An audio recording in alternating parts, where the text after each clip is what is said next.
కల్కి సినిమాపై గరికపాటి కౌంటర్లు, ప్రభాస్ అభిమానుల రియాక్షన్ వైరల్.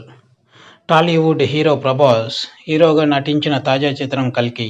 ఇటీవల విడుదలైన ఈ సినిమా మంచి సక్సెస్ను సాధించిన విషయం మనకందరికీ తెలిసిన విషయమే.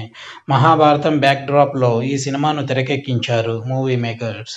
ఇకపోతే తాజాగా ఈ సినిమాపై గరికపాటి స్పందిస్తూ కౌంటర్లు వేశారు. ఈ మేరకు ఆయన స్పందిస్తూ, ₹1,000 ఎక్కువ ఇస్తే రచయిత ఏదైనా రాస్తాడని, సినిమా వాళ్ళు ఏది చూపిస్తే అదే నిజమైపోతుందని, అశ్వత్థామ, కర్ణుడు హీరోలైపోగా మిగిలిన వాళ్ళు విలన్లా అంటూ ప్రశ్న రేకెత్తించడం సర్వత్రా చర్చనీయాంశం అయింది.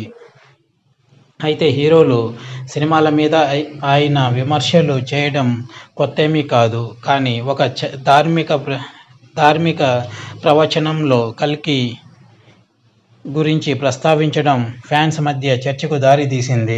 ఈ మేరకు ఈ సందర్భంగా ఆయన చేసిన వ్యాఖ్యలు సోషల్ మీడియాలో వైరల్గా మారాయి. అయితే నిజానికి కల్కి నిజంగా జరిగిన కథని దర్శకుడు నాగ అశ్విన్ ఎక్కడ చెప్పలేదు.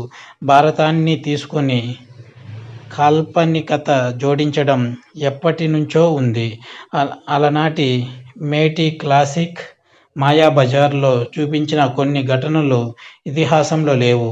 ఎస్వి కృష్ణారెడ్డి తీసిన ఘటోత్కచుడు సినిమాలో కూడా దీనికి సంబంధించిన ఫ్యాంటసీ టచ్ ఉంటుంది. జగదేక వీరుడు అతిలోక సుందరిలో ఇంద్రుడి కూతురు ఇంద్రజ భూమి మీదకు వచ్చినట్టు చూపించారు. ఇది నిజం కాదే. యమగోళలో ఎన్టీఆర్ ఏకంగా దేవేంద్రుడికి క్లాస్ తీసుకోవడం ఏ పురాణాల్లో చదవలేదే. ఇదంతా క్రియేటివ్ ఫ్రీడమ్ కిందికి వస్తుంది. వీటి వల్ల మనోభావాలు దెబ్బతినడం లాంటివి జరగలేదు. తప్పని ఎవరూ వేలెత్తి చూపలేదు. కల్కి కూడా ఆ కోవలోకి వస్తుంది. దుర్యోధన, కర్ణ స్నేహాన్ని హైలైట్ చేసిన స్వర్గీయ ఎన్టీఆర్ దానవీర శూర కర్ణ ఇండస్ట్రీ హిట్ అయితే ఉన్నదున్నట్టు తీసిన కృష్ణ కురుక్షేత్రం ఆడలేదు. రెండూ ఒకే కథలే. ప్రేక్షకులు దేన్ని అంగీకరిస్తారు, దేన్ని తిరస్కరిస్తారనే దాన్ని బట్టి హిట్ ఫ్లాప్ ఆధారపడి ఉంటుంది. కల్కి 1000 కోట్లు ఊరికే వసూలు చేయలేదుగా. హిందీ నుంచి తెలుగు దాకా అన్ని భాషల్లోనూ అంగీకారం దక్కింది కాబట్టే బ్లాక్ బస్టర్ నమోదయ్యింది. కానీ ఇప్పుడు ఇలాంటి వ్యాఖ్యలు చేయడంతో ప్రభాస్ అభిమానులు కాస్త ఆగ్రహం వ్యక్తం చేస్తున్నారు.